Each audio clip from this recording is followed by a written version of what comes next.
और सबसे पहले आपको बताएं, कराची में एमेजिना रोड पर वाक़ शॉपिंग मॉल गुल प्लाजा में आग बुझने के बाद मलबा हटाने और लापता अफराद की तलाश का काम जारी है। यानी शाहिदीन के मुताबिक आग इंतहाई तेज़ी के साथ फैली और पूरी मार्केट में धुआं भर गया। इमारत की 26 में से 24 गेट बंद थे। मुतासरा इमारत में फंसे अफराद के अहल खाना अब भी अपने प्यारों की बखैरियत वापसी के मुंतज़िर हैं। कराची में एमेजिना रोड पर वाक़ शॉपिंग प्लाजा गुल प्लाजा में आग बुझने के बाद मलबा हटाने और लापता अफराद की तलाश का काम जारी है। यानी शाहिदीन के मुताबिक आग इंतहाई तेज़ी के साथ फैली और पूरी मार्केट में धुआं भर गया। कराची में एमेजिना रोड पर वाक़ शॉपिंग मॉल गुल प्लाजा में आग बुझने के बाद मलबा हटाने और लापता अफराद की तलाश का काम जारी है। यानी शाहिदीन के मुताबिक आग इंतहाई तेज़ी के साथ फैली और पूरी मार्केट में धुआं भर गया। इमारत के 26 में से 24 गेट भी बंद थे। मुतासरा इमारत में फंसे अफराद के अहल खाना अब भी अपने प्यारों की बखैरियत वापसी के मुंतज़िर हैं। तफसीलात जानने के लिए रब्ता किया है नुमाइंदा जियो न्यूज़ राहील सलमान से। राहील, बताइएगा इस वक्त इमदादी कामों की क्या अपडेट्स हैं? देखिए, इस वक्त भी यहाँ पर इमदादी सरगर्मियाँ जारी हैं। यहाँ पर मौजूद दुकानदारों से हमारी बात हुई तो उस सिलसिले में ये इंकशाफ हुआ कि जिस वक्त ये आग लगी है तो उस वक्त मार्केट के 24 गेट बंद थे।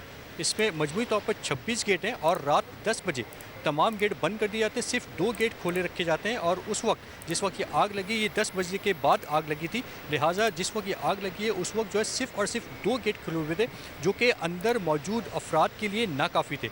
यही वजह है कि इसमें इतनी ज़्यादा तादाद में हलाकतें हुई और इस वक्त तक अब तक 26 अफराद इस वाक़े में जाँ बाक हो चुके हैं। पहले ही दिन जो है वो जब शुरू में ही आग लगी थी तो उस वक्त 6 अफराद की लाशें उसी वक्त निकाल दी गई थी, जबकि आज जब बिल्डिंग के अंदर कुछ एक्सेस मिला था तो फिर उसके बाद मज़ीद जो है कुछ लाशें निकाली गई। हमारी बात हुई police surgeon doctor Sumaiya Tariq से, तो ये बताती है कि आज सिविल अस्पताल में 20 ऐसी डेड बॉडीज़ लाई गई थी जो कि नाकाबिल शनाख्त थी। उनके DNA सैंपल लिए गए, जबकि उसके साथ साथ अब तक 38 फैमिलीज़ ने उनसे रब्ता किया और उनके भी सैंपल लिए गए। इन तमाम के DNA जो है वो क्रॉस मैच किए जाएंगे। जो कराची यूनिवर्सिटी की लाइब्रेरी है वहाँ पर भेज दी गए, फॉरेंसिक लैब वहाँ पर भेज दी गए और उसकी रिपोर्ट आने में अभी चंद दिन दरकार हैं। यूजुअली 1 हफ्ते से 10 दिन लगते हैं, लेकिन ये चूँकि हाई प्रोफाइल वाक़या है तो इसमें कोशिश की जाएगी। हुक्काम की जानिब से बताया जा रहा है कि इसको जल्द अज जल्द किया जा सके। 3 से 4 रोज़ का टाइम फिर भी अभी दिया जा रहा है। बिल्डिंग पर इस वक्त भी जो वो रेस्क्यू का काम जारी है। जो इसके साथ गुल प्लाजा के साथ मुतसिल एक इमारत है, वहाँ से दीवार तोड़कर रास्ता बनाने की भी कोशिश की जा रही है कि वहाँ से फायर फाइटर्स अंदर दाखिल हो सकें और सूरत हाल देख सकें। जबकि इसके अलावा जो बिल्डिंग के और दीगर 3 अतराफ़ है वहाँ से भी जो है वो रेस्क्यू काम जारी है। यहाँ पे भारी मशीनरी मौजूद है। मलबा हटाने के काम का सिलसिला भी यहाँ पे जो है वो जारी कर दिया गया है। जबकि इसके साथ साथ फायर फाइटर्स जो है जो अभी भी बिल्डिंग के अंदर 100% उनको एक्सेस नहीं मिल सका है, क्योंकि बिल्डिंग इंतहाई मखदूश है और उसमें टेम्परेचर भी बहुत ज़्यादा है, अंदर पानी भी भरा हुआ है। जबकि जो आग लगी थी उसकी वजह से उसका टेम्परेचर भी बहुत ज़्यादा बढ़ गया है, जिसकी वजह से अभी फायर फाइटर्स अंदर जाने से भी एहतियात बरत रहे हैं, क्योंकि बिल्डिंग बहुत ज़्यादा मखदूश है, किसी वक्त गिर सकती है। इसके मुख्तलिफ हिस्से गिर चुके हैं। जो इसका फ्रंट है वो ऑलमोस्ट तकरीबन मुकम्मल तौर पर तबाह हो चुका है। और यहाँ पे हमारे हुक्काम से बात हुई, वो बताते हैं कि फायर फाइटर्स जो अंदर काम कर रहे हैं इस वक्त वो जदीद मशीनरी के साथ और सेंसर थर्मल के साथ काम कर रहे हैं कि अगर कोई वहाँ पर मौजूद हो तो उसको वहाँ से वापस भी निकाला जा सके। रेस्क्यू एंड सर्चिंग टीमें अंदर गई थी, लेकिन उनको किसी भी किस्म की कोई कामयाबी नहीं मिल सकी, किसी किस्म का कोई रिस्पांस नहीं मिल सका। आज जी, बहुत शुक्रिया राहील सलमान, आप अपडेट कर रहे थे। कराची में एमेजिना रोड पर वाक़ शॉपिंग मॉल गुल प्लाजा में आग बुझने के बाद भी मलबा हटाने और लापता अफराद की तलाश का काम जारी है। कराची के गुल प्लाजा सानहे में अब तक 26 हलाकतों की तस्दीक हुई है। 2 दिन गुजर गए, लेकिन अब भी इमारत के कुछ हिस्सों में कहीं कहीं शोले भड़क रहे हैं। कराची में एमेजिना रोड पर वाक़ गुल प्लाजा में लगने वाली आग से सैकड़ों अफराद का कारोबार तबाह हो गया। मुतासरा इमारत में रेस्क्यू का काम जारी है। नुमाइंदा जियो न्यूज़ दानियाल सैयद ने मुतासरा दुकानदारों से बात की है, आइए देखते हैं। जी बिल्कुल, गुल प्लाज़ा पे हम मौजूद हैं और इस वक्त भी रेस्क्यू ऑपरेशन और मलबा हटाने का सिलसिला जारी है। लोग अपने प्यारों के मुंतज़िर भी हैं। अब तक 71 लापता अफराद हैं जिनकी फहरिस्त सामने आई है। कई हलाकतें हो चुकी हैं और अब भी खदशा ज़ाहिर किया जा रहा है कि अंदर लाशें जो है वो मौजूद हो सकती हैं। कुछ शहरी भी यहाँ पर मौजूद हैं जिनके अजीज़ अंदर अब तक लापता। अनाउंसमेंट हुई थी कि बेसमेंट फ़ौरन खाली किया जाए, ऊपर आग लग गई है। 1 से 2 मिनट के अंदर हम लोग बेसमेंट 2 से 3 मिनट के अंदर हम लोग ने बेसमेंट खाली कर दिया, क्योंकि नीचे धुआं बढ़ना शुरू हुआ। तो हम लोग बाहर आ गए, दुकानों को उसी कंडीशन में छोड़ के फटाफट हम लोग बाहर आए। और बाहर जब आए तो यहाँ पर तो ground, first floor, second floor आग की लिफ्टों में बहुत स्पीड लिया है। बहुत ज़्यादा जल्दी हुआ है सब। आखिरी मतलब उनसे रब्ता क्या हुआ था? मैं जो हमारे लोग हैं उन लोगों से रब्ता कल रात तक हुआ है और 10:30 बजे, और मुसलसल अभी उसका भाई भी यहाँ पे मौजूद है। वो तो छत से कूद के जो है वो निकल चुका था। किसी को यही नहीं पता कि हमारा प्यारा मरा है, जिंदा है, कुछ भी है। लोग बहुत परेशान हैं। कमिश्नर कराची का ये कहना है कि गुल प्लाजा में लगने वाली आग के हवाले से जो इंक्वायरी कमेटी है, जो तहकीकाती कमेटी है, उसका इजलास तलब किया गया है और मज़ीद गुल प्लाजा में लगने वाली आतिशबाजी के हवाले से तहकीकात और तफ्तीश वो की जाएगी। जी। सिंध असम्बली में सानह गुल प्लाजा के जाँबहक अफराद के लिए फातिहा खानी हुकूमती और अपोजिशन अरकान ने मुतासरीन से इजहार यकजहती किया। सूबाई हुकूमत ने सानह की अदालती तहकीकात पर रजामंदी जाहिर की है, जबकि सानह पर बात करने की इजाज़त ना मिलने पर MQM अरकान ने इजलास से वॉकआउट किया। राना जावेद रिपोर्ट करें। सिंध असम्बली के इजलास में सानह गुल प्लाजा के शोहदा के लिए फातिहा ख्वानी की गई। अपोजिशन लीडर अली खुर्शीदी सानह पर बात करना चाहते थे, मगर डिप्टी स्पीकर एंथोनी नवीद ने उनके बजाय सूबाई वजीर सईद गनी को बोलने का मौका दे दिया। इस पर MQM अरकान ने शोर शराबा किया और ऐवान से वॉकआउट कर गए।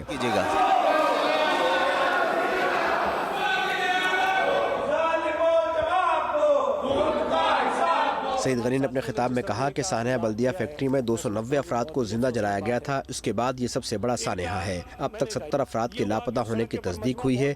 10-11 मिनट में फायर ब्रिगेड की पहली गाड़ी मौके पर पहुंच गई थी। इस वाक़े के नतीजे में अपने आप को बरी उज़्मानी कह रहे हैं। उन्होंने कमेटी बनाई और उन्होंने ये कहा कि हम निशानदेही करेगी वो कमेटी कि कहां हुकूमत की कोताही है, कहां हमारे उन इदारों की कोताही है जिनकी जिम्मेदारी थी कि वो ये आग बुझाएं और लोगों की जान बचाएं, कहां उस मार्केट में जो शॉपकीपर्स थे उनकी कोताही है, कहां उनकी और एसोसिएशन की कोताही है, ताकि सारी जो कोताहियां हैं वो सामने आए और हम कोई या तो प्लान बना सकें कि आइंदा ये कोताहियां ना हो सके। जमात इस्लामी के रुकन मोहम्मद फारूक और PTI के हामी रेहान राजपूत का कहना था कि सानहा सरकारी गफलत का नतीजा है। कमिश्नर कराची की क़यादत में कमेटी पर एतमाद नहीं। मीर भी कितने सादा हैं, बीमार हुए जिसके सबब उसी अत्तार के लौंडे से दवा लेते हैं, उसी कमिश्नर को जो इस गफलत के अंदर मुर्तकिब है उसी को कमेटी में बना दिया। मैं समझता हूँ कि इसके लिए सुप्रीम कोर्ट का कोई जज, हाई कोर्ट के कोई जजेस वो इस कमेटी के अंदर शामिल किए जाने चाहिए। सिंध असम्बली का इजलास मंगल को दोपहर 2 बजे तक मुलतवी कर दिया गया। कैमरामैन मोहम्मद जुबैर के साथ राना जावेद, जियो न्यूज़, कराची। अमीर जमात इस्लामी हाफिज नईमुर रहमान ने कहा है कि गुल प्लाजा सानहे में सिंध हुकूमत एक बार फिर नाअहल साबित हुई।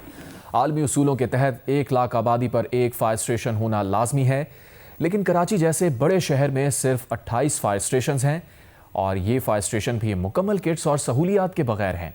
हाफिज नईमुर रहमान ने स्नॉकल्स और गाड़ियों की खस्ता हालत पर भी सवालात उठाए।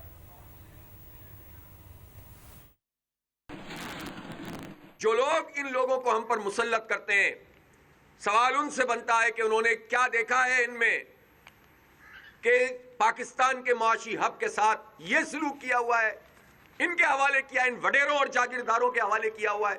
मैं मुनीम जफर साहब से और इनकी पूरी टीम से ये कह रहा हूं कि आप अगले 15 दिन में मोबिलाइजेशन करें, अवाम को मायूस ना होने दें, वरना बदतरीन सूरत हाल पैदा होगी, और एक बहुत बड़ी कुव्वत जमा करें। इंशाअल्लाह सब साथ देंगे।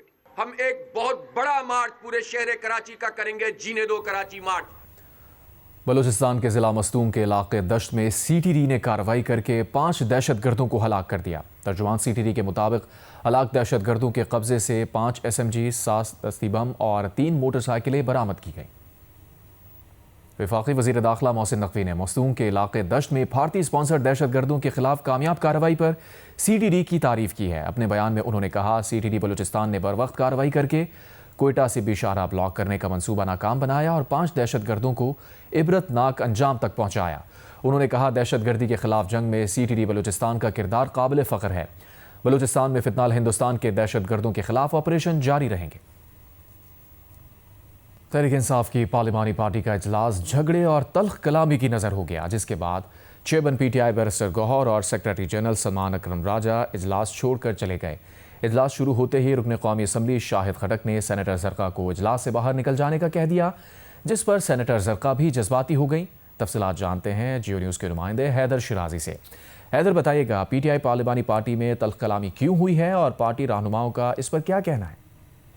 जी, तहरीक-ए-इंसाफ की पार्लिमानी पार्टी का इजलास आज शाम 7 बजे बुलाया गया था, लेकिन अपोजिशन लीडर महमूद खान अचकज़ई की तकरीर की वजह से पार्लियामेंट हाउस में अरकान मौजूद रहे, जिसके बाद वो खैबर पख्तूनख्वा हाउस पहुंचे। थोड़ी देर से वो पहुंचे थे, जहां पर इजलास शुरू हुआ तो इजलास के शुरू में ही झगड़ा हुआ, तलख कलामी हुई और जिसकी वजह से इजलास शुरू होते ही इख्तिताम पजीर हो गया और तहरीक-ए-इंसाफ की पार्लिमानी पार्टी के इजलास में शाहिद खटक ने सेनेटर जरका को पार्लिमानी पार्टी इजलास से बाहर निकलने का कहा और शाहिद खटक ने सेनेटर जरका को कहा कि आपने गद्दारी की है, जिस पर सेनेटर जरका ने कहा कि मुझे जो शोकाज नोटिस मिला उसका जवाब दिया गया, लेकिन उसके बावजूद इस पर कोई फैसला ना हुआ। इस पर शाहिद खटक की जानिब से उन्हें सख्त जुमले कहे गए कि गद्दारों की यहाँ कोई जगह नहीं। और जब ये तलख कलामी हुई तो सेनेटर जरका भी वहाँ मौजूद थी, उन्होंने अपना मौक़िफ़ पेश किया, लेकिन इस दौरान चूंकि सख्त तलख कलामी थी तो इजलास जल्द ही ख़त्म कर दिया। इजलास में 8 फरवरी में एहतजाज के हवाले से या पार्लियामेंट के बाहर और अंदर एहतजाज के हवाले से बात करनी थी। सेनेटर जरका ने जियो न्यूज़ से गुफ्तगू करते हुए कहा कि पार्टी ने हमको शोकाज नोटिस दिया और हमें इंटरव्यू के लिए बुलाया, हमने जाकर वहाँ बयान हल्फी भी जमा कराया, लेकिन उसके बावजूद जब पार्टी खुद ही फैसला नहीं कर रही तो कैसे हम इजलास में ना आए। उन्होंने कहा कि हम पे जो इल्ज़ाम था उसका जवाब दिया, जबकि शाहिद खटक ने कहा कि पार्टी का ये अंदरूनी मामला है। जब सलमान अकरम राजा और बैरिस्टर गौर से हमने पूछने की कोशिश की तो बैरिस्टर गौर का चूंकि कोई इस पे मौक़िफ़ ना आया, लेकिन सलमान अकरम राजा ने कहा कि जिस वक्त ये लड़ाई हुई वो उसके बाद पहुंचे थे और अरकान पार्लियामेंट खैबर पख्तूनख्वा हाउस में पार्लिमानी पार्टी इजलास चूंकि अधूरा छोड़कर चले गए तो उनकी जानिब से ये कहा गया है कि ऐसा नहीं होना चाहिए था, क्योंकि इसमें एहतजाज की हिकमत अमली भी डिस्कस होनी थी, लेकिन ये एहतजाज लड़ाई के नजर हो गया। बहुत शुक्रिया हैदर शिराजी, आप तफसील बता रहे थे।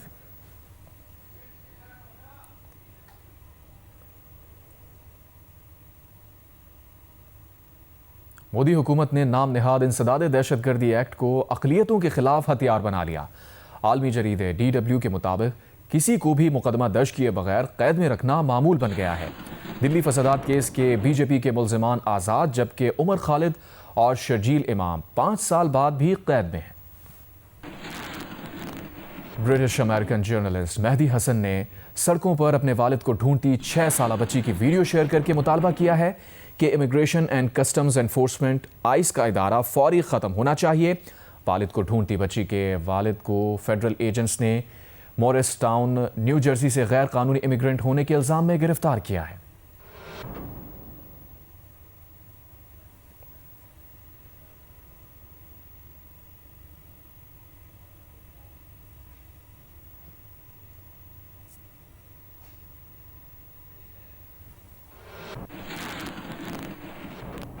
वज़ीर दिफ़ा ख्वाजा आसिफ ने कहा है कि डोनाल्ड ट्रंप की जानिब से वज़ीर आज़म शहबाज शरीफ को गज़ा अमन बोर्ड में शमूलियत की दावत अच्छी बात है। पार्लियामेंट हाउस में जियो न्यूज़ से खुसूसी गुफ्तगू करते हुए उन्होंने कहा, गज़ा के मुस्तक़बिल के हवाले से जो भी रोड मैप तैयार होगा उसमें पाकिस्तान कलीदी किरदार अदा करेगा। पाकिस्तान के लिए ये एक मैं समझता हूँ कि बहुत इम्पोर्टेंट बात है कि उसको एक ऐसे सेटअप में इंक्लूड किया गया हुआ है और अब इनवाइट किया है प्राइम मिनिस्टर साहब को, जो गज़ा के जो फ्यूचर है उसके मतलब जो भी लाया अमल तैयार होगा, जो भी रोड मैप तैयार होगा वो उसमें जो है वो पाकिस्तान जो है वो कलीदी किरदार अदा कर सकता है। क्योंकि यहाँ में मैं कहना चाहूँगा कि पिछली दफ़ा जो गज़ा में जो शर्म शेख में जो भी इज्तिमा हुआ था उसके बाद जो है जो जेनोसाइड जो है इजराइल का वो जारी और सारी है। कोई अफवाज भी भेजने का अभी तक पाकिस्तान की तरफ नहीं, ये तो वहाँ पे फैसला होगा कि क्या होता है। मैं पेशेस वक्त होगा अगर मैं इस पे को कमेंट करूँ। ईरान के साथ कशीदगी चल रही है, रोज एक नई खबरें जन्म लेती हैं। अमेरिकन जो प्रेसिडेंट हैं वो डायरेक्टली जो ईरान की टॉप लीडरशिप है उसको धमका रहे हैं और मुख्तलिफ खबरें भी ये आ रही हैं कि किसी भी वक्त वो हमला कर सकते हैं। इन केस अगर अमेरिका हमला करता है ईरान के ऊपर या उसकी टॉप लीडरशिप को निशाना बनाया जाता है, पाकिस्तान का क्या रद्द-ए-अमल होगा? देखिए, हमारा तो यही रद्द-ए-अमल है कि जो मुदाखलत है दूसरे ममालिक में, वो कथित तौर पे किसी मुल्क का कोई हक नहीं है कि वो मुदाखलत करे। आज से 24-25 साल कब जब अमेरिका ने ये पॉलिसी अपनाई थी, जो लीबिया, इराक, शाम और इन तमाम ममालिक में जो है जो सिलसिला हुआ, अगर वो पॉलिसी जो है वो कंटिन्यू रखी जाती है या वो पॉलिसी जो है उसको जारी और सारी रखा जाता है, तो मशरिक़। और यहाँ आपको बताएं, पिछले साल दिसंबर में पाकिस्तान की आईटी बरामदात 43 करोड़ 70 लाख डॉलर तक पहुँच गईं। यूँ पाकिस्तान की आईटी बरामदात पहली मरतबा एक महीने में 40 करोड़ डॉलर से ज़ायद रही हैं। रवा माली साल के पहले 6 माह में पाकिस्तान की आईटी बरामदात 2 अरब 24 करोड़ डॉलर तक पहुँच गईं। इसी पर बात करते हैं वफाकी वज़ीर बराए आईटी शिज़ा फातिमा से। बहुत शुक्रिया शिज़ा साहबा आपके वक्त का। क्या डिटेल्स हैं इन आईटी बरामदात के मुतालिक और हुकूमत इस सिलसिले में क्या इक़दाम कर रही है? बिस्मिल्लाहिर्रहमानिर्रहीम, बहुत शुक्रिया आपका। अभी जो 37 मिलियन डॉलर की जो एक्सपोर्ट रिकॉर्ड हुई हैं, ये पाकिस्तान की तारीख में पहली दफ़ा हमने 400 मिलियन डॉलर का एक महीने में एक्सपोर्ट का जो मार्क है वो क्रॉस किया है। और ये रिकॉर्ड एक्सपोर्ट्स हैं जो हमने दिसंबर 2025 में एक महीने की देखी हैं। और ये खाली अपने एक एब्सोल्यूट टर्म्स में नहीं है, बल्कि हमारी जो ईयर ऑन ईयर ग्रोथ है, मतलब कि जो दिसंबर 2024 के मुकाबले में अगर मैं दिसंबर 2025 को देखूं तो 26% ग्रोथ जो है वो आईटी एक्सपोर्ट्स में रिकॉर्ड की गई है। और इसी तरह से अगर मैं जो पहले 6 महीने हैं फाइनेंशियल ईयर 2025-26 के, जो जुलाई से दिसंबर के नंबर हैं, जिसमें अभी तक अल्हम्दुलिल्लाह 2.2 बिलियन से ज़ायद जो है वो एक्सपोर्ट हो चुकी है। ये भी 20% ग्रोथ है पिछले फाइनेंशियल ईयर के 2 क्वार्टर्स की। तो एक स्टेडी ग्रोथ जो हमें सेक्टर में नजर आ रही है, ये एक मैं कहूँगी कि कलेक्टिव हमारी एफर्ट्स हैं, जिसमें ऑनरेबल प्राइम मिनिस्टर का जो डिजिटल नेशन पाकिस्तान विजन है, उनकी डिटर्मिनेशन, उनकी सपोर्ट और जिस डेडिकेशन से वो इस सेक्टर को देखते हैं। इसी तरह एक होल ऑफ गवर्नमेंट अप्रोच है, जिसमें ministry, SIFC, finance ministry, cabinet के मुतअद्दिद जो हमारे मिनिस्टर्स हैं, मैं आपको मतलब बिल्कुल अगर सही बात बताऊं तो हर कोई जो है वो इस सेक्टर को भरपूर सपोर्ट दे रहा है। और उसकी वजह यही है कि सब इस चीज़ को मानते हैं कि ये सेक्टर जो है, ये क्योंकि हमारी यूथ अल्हम्दुलिल्लाह, बच्चे बच्चियां जितने एंटरप्रेन्योरियल हैं, जितना उनके अंदर एक टैलेंट है, ये सेक्टर उसकी जो पोटेंशियल है उसको अनलॉक कर रहा है। और पिछले साल हमने तकरीबन 3 लाख से ज़ायद लोगों को टेक जो है ट्रेनिंग्स दी गवर्नमेंट पाकिस्तान ने। इस साल हम तकरीबन आप कह लें कि 10 लाख के करीब बच्चियों को जो है वो टेक ट्रेनिंग्स देंगे। तो जो हमारी ह्यूमन रिसोर्स पे इन्वेस्टमेंट है, जो हमारी इस हवाले से, इस सेक्टर के हवाले से पॉलिसीज हैं, आपको पता है ये वाहिद सेक्टर है जो एक्सपोर्ट में प्रोटेक्टेड है। 1% इस पे एक्सपोर्ट पे टैक्स है, और अगर आप PSEP से रजिस्टर्ड हैं, पाकिस्तान सॉफ्टवेयर एक्सपोर्ट बोर्ड से, सिर्फ 0.25% टैक्स है। तो गवर्नमेंट की ये तमाम सपोर्ट जो है और सेक्टर की जो हमारी रिजिलियंस है, अल्हम्दुलिल्लाह ये उसका नतीजा है। शिज़ा साहिबा, ये बताइएगा, गवर्नमेंट ने 2025 और 26 के लिए $5 बिलियन का टारगेट रखा था, ये पूरा हो जाएगा? हमारी कोशिश भरपूर है कि हम इस वक्त हमने बिल्कुल अपने लिए स्ट्रेच टारगेट रखे हैं। ऑनरेबल प्राइम मिनिस्टर ने जो हमारे टारगेट इस वक्त रखे हैं 5 साल के, वो $15 अरब हैं और 10 अरब उसके ऊपर है जो हमारी डिजिटल ट्रांसफॉर्मेशन का इम्पैक्ट है। सो हमारे टारगेट यकीनन स्ट्रेच हैं, मगर इनको स्ट्रेच रखने का यही मकसद है कि हम जिस हद तक इनको अचीव करें, ये हम करने की भरपूर कोशिश करेंगे। तो इस 5 अरब का जो टारगेट है, इसको भी हमारी कोशिश होगी कि हम पूरा करने में कामयाब हों। अल्लाह ताला इसी तरह से मामला चलते रहे तो कोशिश पूरी होगी कि हम। बहुत शुक्रिया वफाकी वज़ीर शिज़ा फातिमा आपके वक्त का। साबिक़ चेयरमैन सेनेट मियां रज़ा रब्बानी ने कहा है कि वफाकी हुकूमत को गज़ा अमन बोर्ड में शमूलियत के मामले में जल्दबाजी से काम नहीं लेना चाहिए।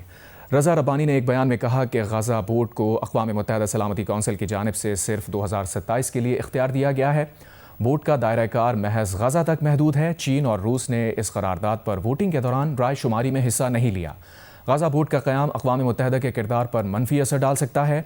बोर्ड में किसी भी फ़लस्तीनी नुमाइंदों को शामिल नहीं किया गया।